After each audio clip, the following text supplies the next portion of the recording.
have already condemned in unequivocal terms the statements of Reverend Wright that have caused such controversy and in some cases pain. For some, nagging questions remain.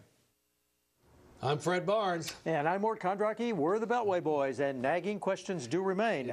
So the first hot story is big talk, and that's a reference to the speech itself, which Obama delivered in Philadelphia, and what it says about his entire candidacy, as a matter of fact. His pastor, as we know, Jeremiah Wright, turns out to be a black bigot who blamed America for what happened on 9/11. Here's what Obama has said over a period of time about his church and his pastor. And you'll note the story shifts. Watch. I don't think that my church is actually particularly controversial. None of these statements were ones that I had heard myself personally in the pews. Did I ever hear him make remarks that could be considered controversial while I sat in the church? Yes. Did I strongly disagree with many of his political views? Absolutely. The problem is that there is no instance that we know of where he ever intervened with Pastor Wright to object to what he was saying about America being, you know, U.S. of KKK and all the rest, and goddamn America and all the rest of it, let alone leaving the church, which frankly I would do if I heard that stuff come from the pulpit.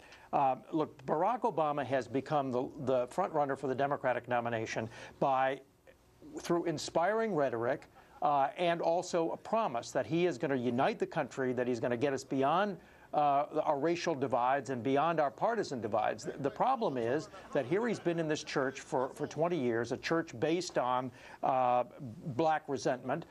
He has the most liberal voting record in the entire United States Senate.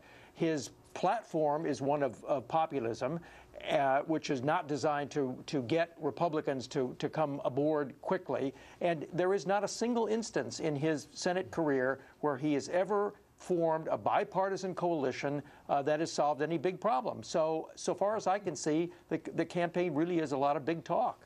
Well, I'm not going to count you as an Obama delegate, Mort, particularly after that. And look, I'll have to say I haven't always been immune to the power of Obama's speeches, and I don't think you have either. But I was on this one because I think there are a couple problems with it. You mentioned one, he'd been in the church all this time.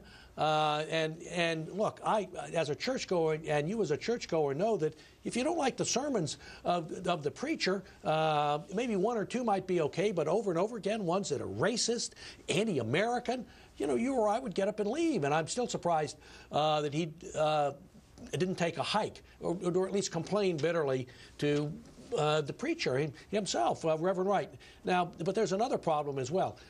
Obama credits himself with being a man of great judgment. Remember, he always cites he was early against ahead of everybody else in opposing the Iraq War.